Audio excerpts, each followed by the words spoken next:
मागच्या पंधरवड्यामध्ये लातूर शहर आणि जिल्ह्यामध्ये साधारण 5 हत्या झालेल्या आहेत. यातल्या 3 हत्या लातूर शहरामध्ये झालेल्या आहेत आणि 2 हत्या लातूर जिल्ह्यातील परिसरामध्ये घडलेल्या आहेत. या सगळ्या हत्याकांडामधली कारणं वेगवेगळी असली तरी यात एक समान धागा आहे.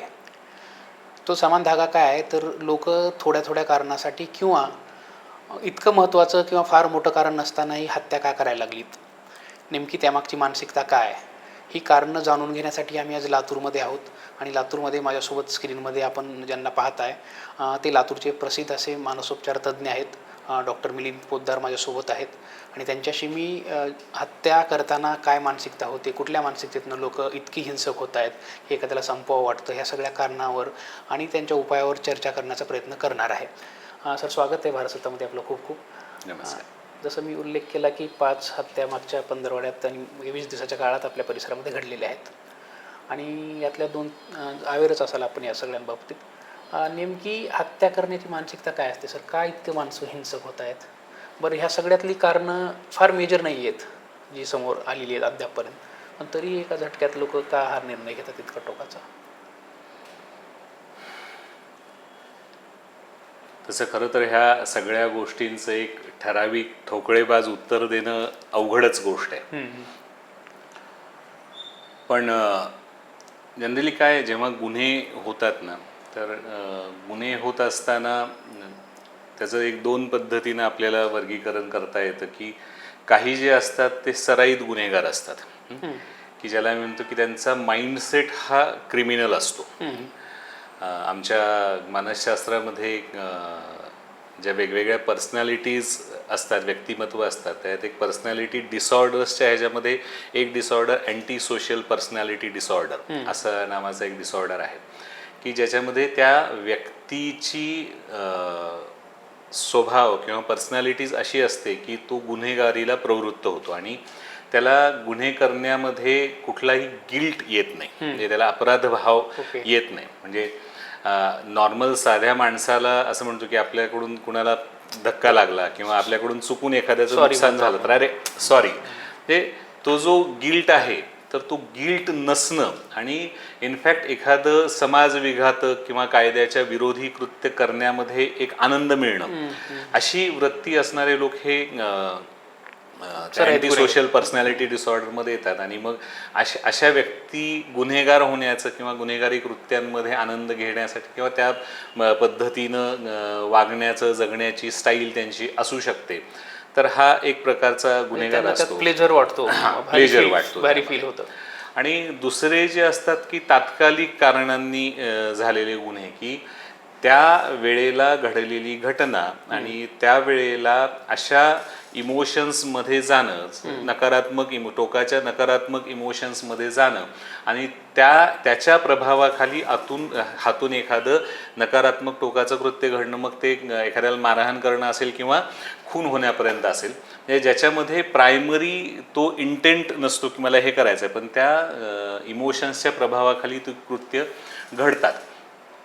पण आत्ता जे तुम्ही म्हणालात की या सगळ्या आजूबाजूला आपण पाहतोय की आता जनरली लातूरमध्ये एवढ्या फटफटफट हत्या घडतायत, म्हणजे आपण कधीतरी अनेक वर्षांमध्ये एखादी घटना ऐकायचो, तर हे इतक्या कमी कालावधीमध्ये अशा घडतायत, तर हे नक्कीच प्रश्नचिन्ह उभं करणारं आहे. आणि हत्या हे एक टोक आहे, त्याच्यामागे मारामारीच्या होणाऱ्या घटना किंवा छोटे मोठे गुन्हे होणं, तर याचं प्रमाण बऱ्यापैकी वाढलेलं आहे.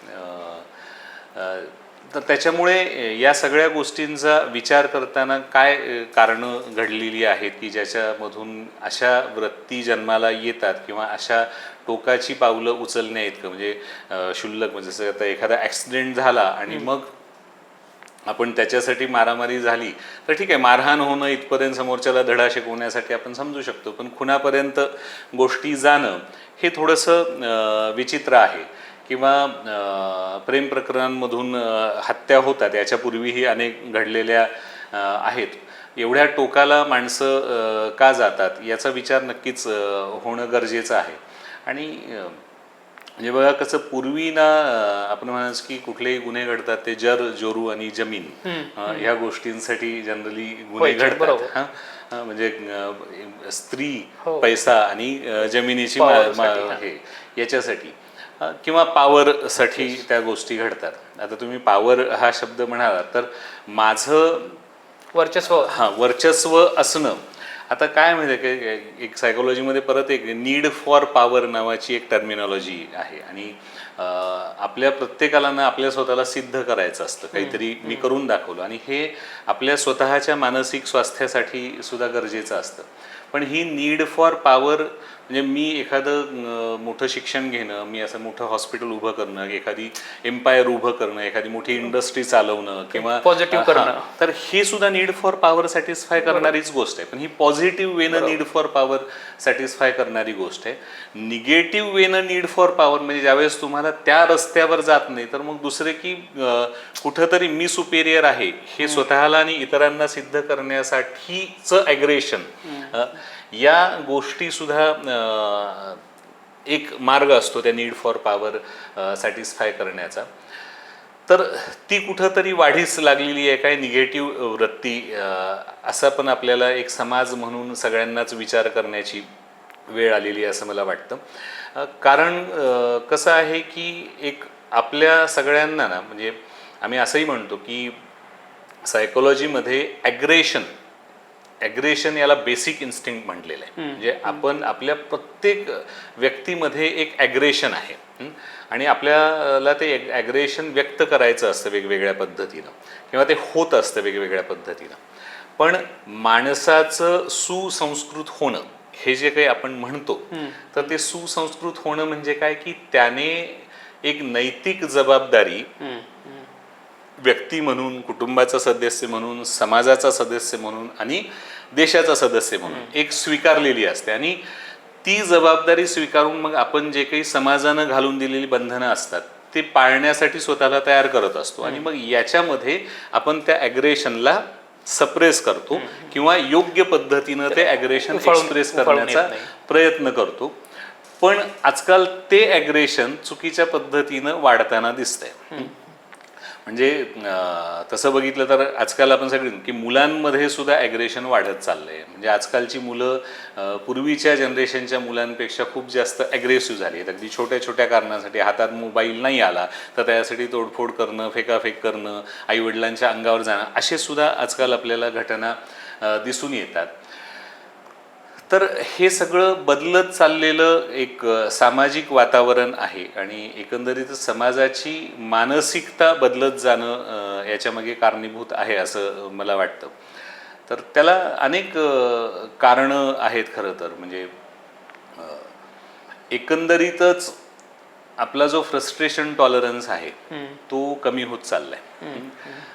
म्हणजे आपल्याला एखादी गोष्ट अशी फटकन मिळायला हवी असते, म्हणजे आपल्याला वाट पाहायला लागणं, ती सहनशीलता कमी होत चालली आहे.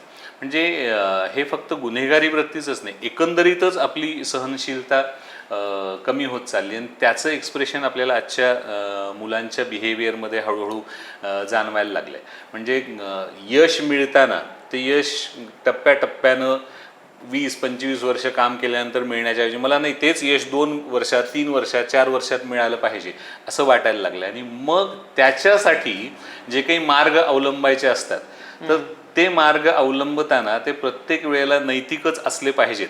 असा जो पूर्वी अट्टहास असायचा तो अट्टहास एकंदरीतच समाजाचा कमी झाला आणि समाजानं कुठंतरी जसा भ्रष्टाचार हा शिष्टाचार म्हणून स्वीकारलाय असं आपण म्हणतो. तर या सगळ्या गोष्टी कुठंतरी समाजाची, माणसांची जडणघडण होत असताना त्या पर्कोलेट होत असाव्यात आणि मग त्याचं एक्सप्रेशन या पद्धतीनं कुठंतरी येत असावं असं होत असेल असं मला वाटतं. सर, जसं तुम्ही आता नैतिकतेचा मुद्दा उपस्थित केला आणि पॉवरचा पण आपण बोलण्यात आपलं डिस्कशन झालं. देशातल्या ज्या व्यवस्था आहेत, समजा राजकारण जे सुपिरियर व्यवस्था आपण म्हणतो, खरं तर मला ह्या विषयाकडे यायचंच नव्हतं, परंतु राजकारणात जे गुन्हेगार मंडळी आहेत ह्यांची संख्या मोठ्या प्रमाणात वाढते आणि ह्यांचा प्रभाव आजच्या तरुणाईवर आपल्याला पाहायला मिळतोय आणि आपले आदर्श चुकलेत असं नाही वाटत का तुम्हाला मग त्याच्यामुळं? आत्ता तुम्ही जो आदर्श हा शब्द वापरलात त्याला आपण रोल मॉडेल्स असं म्हणतो. म्हणजे बघा की कसं होतं की मी असं म्हणेन की माझं वय आता 47 आहे. म्हणजे मी आता उत्तरार्धाकडं निघालो. म्हणजे मी जेव्हा शाळेत होतो, मी जेव्हा कॉलेजमध्ये होतो, तर माझ्या पुढची रोल मॉडेल्स काय होती. तर माझ्या पुढे मला लहानपणापासून अनेक आपल्या स्वातंत्र्य लढ्यातल्या फ्रीडम फायटर्सविषयी मी ऐकलं, किंवा आपला मराठवाडा मुक्तीसंग्रामाचा लढा त्याच्याविषयी मी वाचलं. मी ज्यावेळेस कॉलेजला होतो तर अनेक चांगल्या डॉक्टरांची, म्हणजे मी असं की डॉक्टर शशिकांत अहंकारी नावाचे एक अणदूरचे डॉक्टर होते ज्यांनी हॅलो मेडिकल फाउंडेशन सुरू केली, मी त्याच्याशी जोडला गेलो. डॉक्टर आनंद नाडकर्णींशी मी जोडला गेलो. तर ही अशी माझ्यासमोरची रोल मॉडेल्स होती आणि मग त्यांना फॉलो करणं हा माझ्यासमोर हे भाग होता.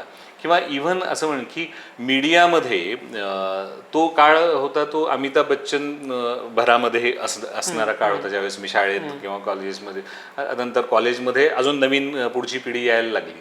तर अमिताभ बच्चन हा अँग्री यंग मॅन होता. बरोबर. की त्याची ती भूमिका लोकांपर्यंत पोहोचली. पण अँग्री यंग मॅन हा व्यवस्थेच्या विरोधात, निगेटिव्ह व्यवस्थेच्या विरोधात बंड करून उठणारा एक तरुण होता. तर तो लोकांसमोरचा रोल मॉडेल होता. म्हणजे त्याच्यामध्ये प्रत्येक वेळेला तो योग्य मार्ग अवलंबत असेल पण तरी सुद्धा तो व्यवस्थेच्या विरुद्धाने योग्य बाजू घेऊन लढणारा सैनिक होता. आज मी जेव्हा पाहतो की आजच्या काळामध्ये आम्हाला पुष्पा आवडतो, आम्हाला KGF आवडतो, आम्हाला ॲनिमल आवडतो, आणि हे मूवीज रेकॉर्ड ब्रेक पैसा कमवतात. म्हणजे ते का कमवतात रेकॉर्ड ब्रेक पैसा? कारण की लोकांना कुठंतरी ते इंटरनली फील होतं, साधर्म्य, आयडेंटिफिकेशन होतं. जे तुम्हाला आवडतं ते तुम्ही जास्त बघायला जाता. तर त्यामुळं आज जिथं OTTचा प्रभाव वाढलाय तिथं सुद्धा हे सिनेमे कोट्यवधीची कमाई करून देतात. आणि मग म्हणजे असं वाटायला लागतं की मग आजचा तरुण हा या सगळ्या लोकांना आयडेंटिफाय स्वतःसोबत करायला लागलाय का? म्हणजे त्या व्यक्ती ह्या ज्या समाजविघातक कृती करणाऱ्या गुन्हेगारी वृत्तीच्या आहेत त्यांचं उदात्तीकरण कुठंतरी व्हायला लागलंय आणि लोक त्याला फॉलो करायला लागलेत. म्हणजे जे मी म्हणालो की आतमधलं ॲग्रेशन आणि नीड फॉर पॉवर, तर मला छान वाटतं ज्यावेळेस तो पुष्पा त्या पोलीस अधिकाऱ्याला मारतो. मला छान वाटतं ज्यावेळेस तो तस्करी करत असतो, त्यासाठी वेगवेगळ्या युक्त्या लढवतो. मला छान वाटतो KGFचा तो असा रांगडा आहे बघायला की तो सगळ्या व्यवस्थेला आपल्या पायदळी बोटावर आणायला लागतो. मला छान वाटतं ज्यावेळेस तो ॲनिमल धाड बंदुकीने गोळ्या घालतो. तर हे कुठंतरी विचार करण्यासारखी गोष्ट आहे. म्हणजे आजच्या पिढीसमोरचे रोल मॉडेल्स कोण? तर मग जर आमचा मीडिया त्यांच्यासमोर असे रोल मॉडेल्स ठेवतोय, आणि तुम्ही ओझरता उल्लेख केला राजकारणाचा, आता त्याच्यावर खरंच बोलावं की नाही बोलावं, म्हणजे राजकारणाचं गुन्हेगारीकरण का गुन्हेगारांचं राजकारणीकरण हा प्रश्न आहे आपल्यासमोरचा आजचा. आणि आपण पाहतोय की आजूबाजूला गुन्हे घडतात, ज्या प्रमाणात गुन्हे घडतात त्या प्रमाणात गुन्हेगारांना सजा होते का? हे सगळंच व्यस्त प्रमाण आहे परत. त्यामुळं कुठंतरी लोकांच्या मनामध्ये किंवा आजच्या तरुणाईच्या मनामध्ये आपण गुन्हा केल्यानंतर आपल्याला सजा होणार नाही ही मानसिकता आहे का? म्हणजे आज जे गुन्हेगार आहेत ते समाजामध्ये उजळ माथ्यानं वावरतात, प्रतिष्ठित आहेत. तर त्याच्यामुळं गुन्हा करणं हा अतिशय गंभीर बाब आहे. ती आपल्या वैयक्तिक, कौटुंबिक आणि सामाजिक स्वास्थ्यासाठी घातक आहे. ही जी विचारसरणी आधीच्या पिढीची होती ती या पिढीची राहिली आहे का याच्याबद्दल विचार करायला पाहिजे. आणि ही अशी एकत्रितपणानं सगळी, म्हणजे असं एकच कारण होतं असं नाही. म्हणजे हे सगळ्या ग्रॅज्युअली, म्हणजे समाजाची मानसिकता घडत असताना, तरुणाईची मानसिकता घडत असताना ह्या सगळ्या गोष्टी समोर येतात. म्हणजे त्याच्यासोबतच व्यसनाचं वाढलेलं जे प्रमाण आहे. आम्ही व्यसनमुक्ती केंद्र चालवतो. मी मागच्या 15 वर्ष झाली आम्हाला व्यसनमुक्ती केंद्र चालू करून. तर व्यसन ही अशी गोष्ट आहे की जी तुमची सारासार विवेक बुद्धी नष्ट करते. आणि अभ्यास असे सांगतात की 50% जास्त गुन्हे जे होतात नशे ते व्यसनाच्या अधीन असताना होतात. स्पेसिफिकली असे जे तीव्र गुन्हे असतात, झटक्यात म्हणजे केलेले, हा. खुन्यासारखे गुन्हे असतात. म्हणजे जिथं नॉर्मल कंडिशनमध्ये माणूस जी गोष्ट करायला धजावणार नाही ती गोष्ट नशेच्या अंमलाखाली माणूस सहज करून जातो. त्यामुळे नशेचं वाढलेलं प्रमाण आणि त्याचं पण परत झालेलं उदात्तीकरण, मग ते दारू असेल, गांजा असेल, चरस असेल, आणि आपण बघतो की प्रतिष्ठित लोक त्यामध्ये अडकतात आणि सुटतात सुद्धा. म्हणजे आणि मग त्याच्या मागं पाठराखण करण्यासाठी बऱ्याचदा अनेक प्रतिष्ठितांची फौज उभी राहते. तर हे सगळं एकंदरीत जे आजूबाजूला घडत असतं त्याचा तरुणांच्या मानसिकतेवर नक्की परिणाम होत असणार. आणि मग हे एकत्रितपणे आपल्याला कुठंतरी अशा घटना घडण्याला कारणीभूत होत असावं. कारण की खून नाही झाले तरी माझ्याकडे मी सर्रास बघतो, माझ्याकडे व्यसनासाठी म्हणून आणली गेली किंवा इतर कारणाने आणली गेली तरुण पिढी. तर लातूरमध्ये सुद्धा आमच्या टोळ्या आहेत, आमची गँग आहे. या पद्धतीनं जे वातावरण आहे ते आहेच आहे, वास्तव आहे ते वास्तव आहे आजचं. आणि मग त्या सगळ्या संस्कारामधून, त्या सगळ्या बॅकग्राऊंडमधून जेव्हा माणसं पुढे येतात त्यावेळेस ती एखादं गुन्हेगारी कृत्य करताना ती कचरत नाहीत. आणि किंवा मग असा एखादा KGF अंगामध्ये असेल, असा एखादा पुष्पा अंगामध्ये असेल तर ते करण्यामध्ये उलट शौर्य वाटण्याची शक्यता जास्त असते. आणि मग तुला दाखवतो ह्याच्यामध्ये 2 चापटा मारण्याच्या ऐवजी चाकू निघणं, पिस्तूल निघणं, ह्या गोष्टी कदाचित घडत असाव्यात. आणि हे सगळं त्या पद्धतीनं बदलत चाललेलं वातावरण, आपल्यासमोर असलेला रोल मॉडेल्सचा अभाव आणि इनफॅक्ट चुकीच्या गोष्टींना मिळत चाललेली प्रतिष्ठा, सामाजिक राजकीय प्रतिष्ठा, आर्थिक प्रतिष्ठा, हे सगळं एकत्रितपणानं कारणीभूत असावं. एका गोष्टीवर बोट ठेवता येणार नाही. तसं बघितलं तर मग आपण सगळेच जण समाज म्हणून ह्या गोष्टीसाठी जबाबदार आहेत, आपण सुद्धा कुठेतरी. कारण की चांगल्याची संख्या कमी असली तरी सुद्धा चांगल्याने बोलणं गरजेचं असतं. मग ते बोलणं नाही गेलं, म्हणजे अगदी आंबेडकरांनी म्हणून ठेवलेलं आहे की अन्याय करणारा इतकाच अन्याय सहन करणारा सुद्धा. त्यामुळे चांगल्या लोकांचं गप्प बसणं किंवा मग ती भीती आहे परत, म्हणजे चांगली लोकही गप्प बसतात तर कारण आपण बोलून आपण संपण्यापेक्षा गप्प बसून तगून राहू, अशी एक जी मानसिकता झाली आहे. कारण की जे लोक सत्य बोलतात त्यांचं काय होतं ह्याची खूप दारुण उदाहरणं आपल्या आजूबाजूला दिसायला लागलेली आहेत. म्हणजे त्यांना संपवलं जातं आणि त्यांचे मारेकरी वर्षानुवर्ष सापडत नाहीत. हे भयान सामाजिक वास्तव आज आपल्यासमोर आहे. तर ही सगळी एकत्रित म्हणजे समाज म्हणून आपण सगळेच जबाबदार आहेत व्हायला. हा सर, आता समाज म्हणून आपण जबाबदार आहेत, पण हा सगळा असाच काळ चालत राहिला तर म्हणजे काय सगळं फारच अवघड होणार आहे. आणि ह्याच्यासाठी काय प्रिकॉशन मेजरमेंट असतील, काय वाटतं तुम्हाला एक अभ्यासक म्हणून मानसशास्त्राचे? कशा पद्धतीने थांबवता येईल किंवा हे डॅमेज कंट्रोल कसं पद्धतीने करता येऊ शकतं? म्हणजे इवन मी माझ्या घरपासून पण मी तेच म्हणतो की 3 स्तरांवर आपल्याला काम करावं लागेल की या समाजाचा एक जबाबदार नागरिक वैयक्तिक घटक म्हणून मी स्वतः काय करतो. म्हणजे मी इतरांनी काय करावं हे ठरवू शकत नसलो तरी मी व्यक्ती म्हणून काय करावं हे नक्की ठरवू शकतो. तर मी कुठल्या नीतिमूल्यांना योग्य मानावं, कुठल्या गोष्टींचा मी विरोध करावा हे मी वैयक्तिकरित्या प्रत्येकाने विचार करावा.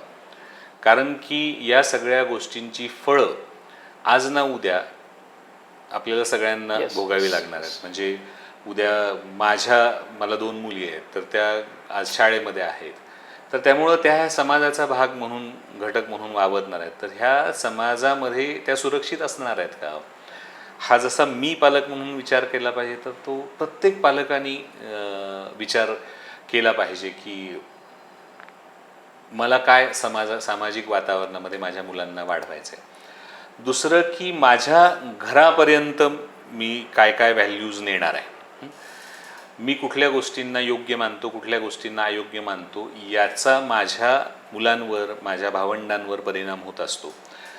तर मी त्यांच्यापर्यंत काय व्हॅल्यूज पोचवतोय, त्याचबरोबरीनं त्यांच्यापर्यंत माझ्या व्यतिरिक्त इतर माध्यमातून, कारण की आम्ही असं म्हणतो की एखादा व्यक्ती जो घडतो ना तर त्याला 4 गोष्टी कारणीभूत असतात. पहिली गोष्ट असते तर त्या व्यक्तीचं जेनेटिक्स, ज्याला आपण म्हणूयात नेचरली त्याला जे मिळालं त्याच्यातून त्याचे काही गुण तयार होतात. दुसरं असतं ते म्हणजे नर्चर, म्हणजे त्याला काय पद्धतीचं संगोपन त्याच्या घरामध्ये आणि आजूबाजूला मिळालं. तिसरं असतं की कल्चर, म्हणजे ज्या वातावरणामध्ये, जी शाळा, जी कॉलेज, जे आजूबाजूचं वातावरण, ज्या सोशल ग्रुप्समध्ये तो वावरतोय, आता इंटरनेटनं तर सगळं ग्लोबल ग्रुप्स तयार केले, त्याच्यावरून येणारे इम्पॅक्ट. आणि चौथं म्हणजे त्याचं सिग्नेचर, म्हणजे त्याची स्वतःची या सगळ्या गोष्टींबद्दल विचार करण्याची पद्धत आणि त्याच्यातलं काय स्वीकारायचं आणि काय नाकारायचं हे त्यानं ठरवलेलं. ह्या 4ही गोष्टी. तर मी जसं माझ्या कुटुंबापर्यंत माझ्याकडून काय जाते तसं इतर गोष्टींकडून काय काय यायला लागले. म्हणजे तो त्याचे मित्र कोण आहेत, तो कोणासोबत उठतो बसतो, त्याच्या सवयी काय आहेत, तो व्यसनं करतो की नाही करतो, तो जबाबदारीनं वागतोय, तर याच्यावर लक्ष ठेवणं ही पण माझी जबाबदारी आहे. ती प्रत्येक पालकांनी, प्रत्येक घरातल्या वडीलधाऱ्यांनी घेणं गरजेचं आहे, जेणेकरून काही म्हणजे 100% नाही तर, म्हणजे कारण की गुन्हेगारी ही शून्य करता येत नाही. ती कधीही म्हणजे 1000 वर्षापूर्वी सुद्धा ती शून्य नव्हती आणि आजही होऊ शकते. पण त्याचं जे गुन्हेगारीचं सामाजिकरण किंवा गुन्हेगारीचं उदात्तीकरण जे व्हायला लागतं ते मात्र आपल्याला कमी करता येतं का, याच्यावर आपल्या सगळ्यांना विचार करायला पाहिजे, त्याच्यावर आपल्याला सगळ्यांना काम करायला पाहिजे. त्यामुळं माझ्या मुलांपर्यंत माझी मुलं काय करतायत, कुठल्या वातावरणात वाटतं, हे सगळ्या पालकांची जबाबदारी आहे. तिसरं की एकंदरीत समाज म्हणून, म्हणजे मग त्याच्यामध्ये समाज म्हणताना शासन व्यवस्था, मग ती ब्युरोक्रॅटिक शासन व्यवस्था आहे आणि राजकारण आहे. तर या लोकांना सुद्धा कुठंतरी ही जबाबदारी घ्यावी लागणार आहे, कारण की यांना आपण समाज म्हणून आपणच निवडून देतोय.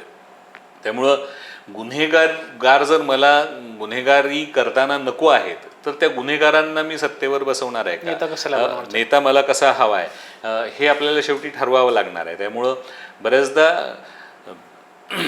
त्याच्यातही संभ्रम निर्माण होतो, कोणाला हा बरा का तो बरा, असे प्रश्न आपल्यासमोर आहेत. पण तरीसुद्धा हा विचार करावा लागणार आहे, कारण की हे सगळं माझ्या भविष्याला, माझ्या मुलांच्या भविष्याला हे करणार आहे. तर आणि शासन व्यवस्थेनं त्यांची जबाबदारी चोख पार पाडणं, कारण की शासन व्यवस्थेमध्येही वाढलेला भ्रष्टाचार, म्हणजे आज मला पोलिसांकडे जाताना सुरक्षित वाटतं का, हा खरंच समाज मनानं विचारायचा प्रश्न आहे. तर ते सुरक्षितता देण्याचं सुद्धा काम एक शासन व्यवस्थेचं, प्रशासन व्यवस्थेचं आहे. त्यांनीही त्याच्यावरचाही दबावगट जो आम्ही म्हणतो की मीडिया हा दबावगट आहे, तर लोकांचा एक पॉझिटिव्ह दबावगट त्या सगळ्या गोष्टींवर असला पाहिजे, जेणेकरून ह्या सगळ्या व्यवस्था चोखपणे आपलं आपलं काम बजावतील.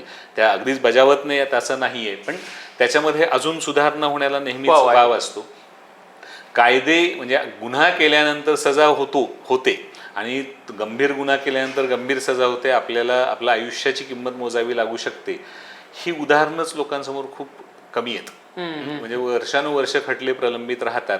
तर त्यामुळं ती सुद्धा न्यायव्यवस्थेची जबाबदारी आहे की लोकांवर तो धाक असला पाहिजे, कारण की तो धाक असला तर गुन्हे करण्यापासून परावृत्त होणार. एखाद्या खुन्याने काय भोगलंय ते पण समोर आलं पाहिजे, ते समोर आलं पाहिजे. तर या सगळ्या वेगवेगळ्या माध्यमातून जनमानसामध्ये तो बदल होण्याची आणि प्रत्येकाने ती जबाबदारी स्वीकारण्याची गरज आहे. कोणाला आपल्याला कसं आहे, आपल्याला शिवाजी शेजारच्या घरात जन्मायला हवा आहे, तसं शिवाजी सांभाळणं हा सोपा गोष्ट नसतेच. पण तरीसुद्धा एक प्रत्येकाने रस्त्यावर उतरायची गरज नाही, पण एक चांगल्या गोष्टी जेव्हा घडत असतात त्याला सपोर्ट करण्याची तर आपली जबाबदारी असते समाज म्हणून. त्यामुळं आज न्यूज ही जी असते, तर बॅड न्यूज ही गुड न्यूज असते मीडियासाठी. तुम्ही त्यामध्ये काम करताय, त्यामुळं गुड न्यूज ही सुद्धा गुड न्यूज असते, हे सुद्धा मीडियाची जबाबदारी आहे. त्यामुळं चांगल्या पद्धतीनं सुद्धा या जगामध्ये लोक वावरत आहेत, चांगल्या पद्धतीनं सुद्धा आपल्या नीड फॉर पॉवर सॅटिस्फाय करतायत, याची पण उदाहरणं सातत्यानं लोकांपर्यंत आली पाहिजेत, म्हणजे मुलांना ते पण एक मोटिवेशन असू शकतं. तर हे असं सगळ्याच पातळीवर त्यासाठी प्रयत्न व्हायला लागणार आहे. धन्यवाद सर. चर्चा फक्त लातूरपासून सुरू झाली होती, एकूणच गुन्हेगारीची मानसिकता, बदलती सामाजिक परिस्थिती, म्हणजे ज्याचा बेस आहे किंवा काय म्हणतो आपण निचोड आहे, ते तुम्ही या मुलाखतीच्या माध्यमातून एक्सप्लेन केलात. भारत सत्ताने एक वेगळा विषय आपल्यासमोर मांडण्याचा प्रयत्न केला होता. फक्त लातूरपर्यंत साठी आम्ही चर्चा सुरू केली होती आणि चर्चेतनं अनेक मुद्दे आपल्यासमोर आलेले आहेत. आपणही या सगळ्या मुद्द्यांवर विचार करा. तुम्हाला मला किंवा माझ्या पुढच्या पिढ्यांना, आपल्यापैकी बहुतेकाच्या पिढ्यांना ह्याच शहरात, ह्याच देशात, ह्याच प्रदेशात राहायचं आहे आणि त्यांच्यासाठी आपण काय सोसायटीत देऊन जाणार आहोत याचा विचार समाज म्हणून आपण केलाच पाहिजे. राजकारण, समाजकारण किंवा ब्युरोक्रेसी ह्या सगळ्या लोकांनी पण आपली जबाबदारी योग्य पाडली तरच येत्या काळात काळ थोडासा व्यवस्थित राहू शकतो. अन्यथा जायचं कुठं हा प्रश्न सगळ्यांना पडल्याशिवाय राहणार नाही. भारत सत्ता असेच वेगवेगळे विषय घेऊन येईल. वेळ दिल्याबद्दल डॉक्टर मिलिंद पोद्दार यांचे खूप खूप धन्यवाद.